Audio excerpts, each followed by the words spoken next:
Hello, folks. We're the Fearless Photography guys. I'm Neil. And I'm Michael. Today, we are talking about starting with what you have. I love this subject. Yeah, me too. Like, this was not anything I ever thought I would be doing. And I'm not talking about having a YouTube channel even. I'm talking about even just getting into photography and film. I always liked photography too. I didn't even have a camera. I went out and bought a little Nikon D40. I bought it in a parking lot, an Applebee's parking lot for $200 from a guy off Craigslist, okay?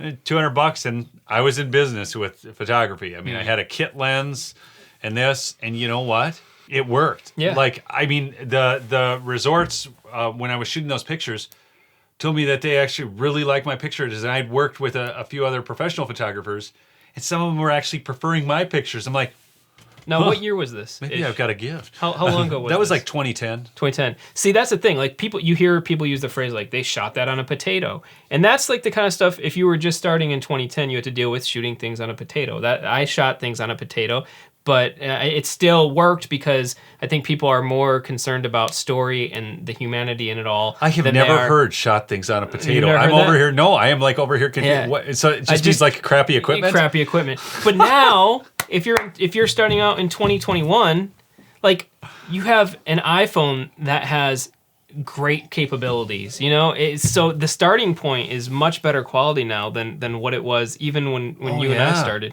Well, look at how many YouTubers just use a phone camera. And like they have millions of views. Yeah, and it works. The content was good enough. Yeah. What they had to say, the song they were singing, the story they were telling was good enough. Right.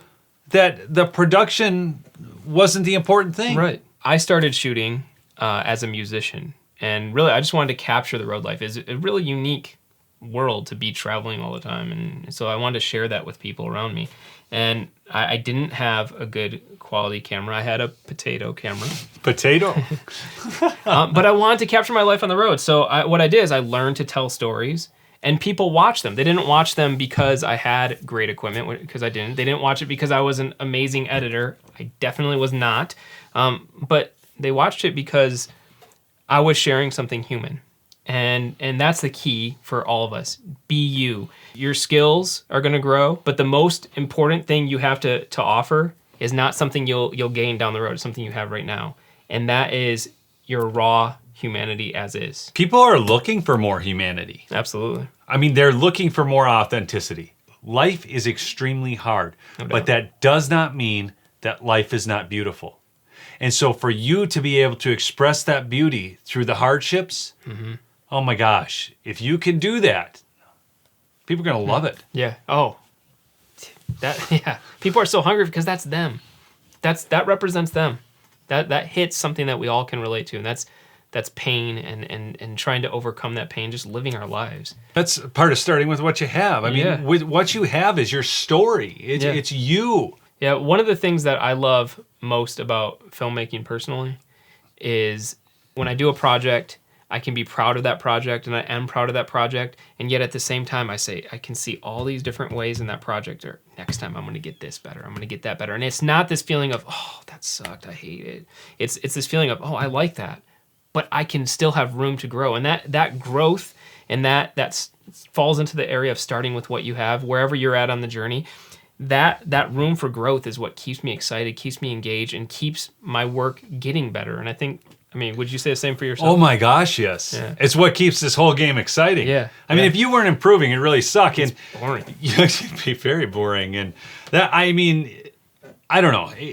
People so often feel like if they're constantly holding themselves back because they just don't feel they're there yet. Yeah. You know, they could be better. Of course you can be better. Yeah. You're always going to be able to be better. Yeah. Okay? If you're honest with yourself, buddy, if you think you've arrived, you're lying. Okay? We are not.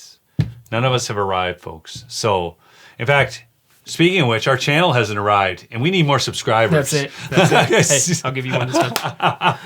Yeah, so please subscribe if you haven't. We're trying to grow this, and like it. Just keep getting better, folks. So thanks so much for listening, and we look forward to seeing you next time on our next show that we put out. See you guys. Thanks.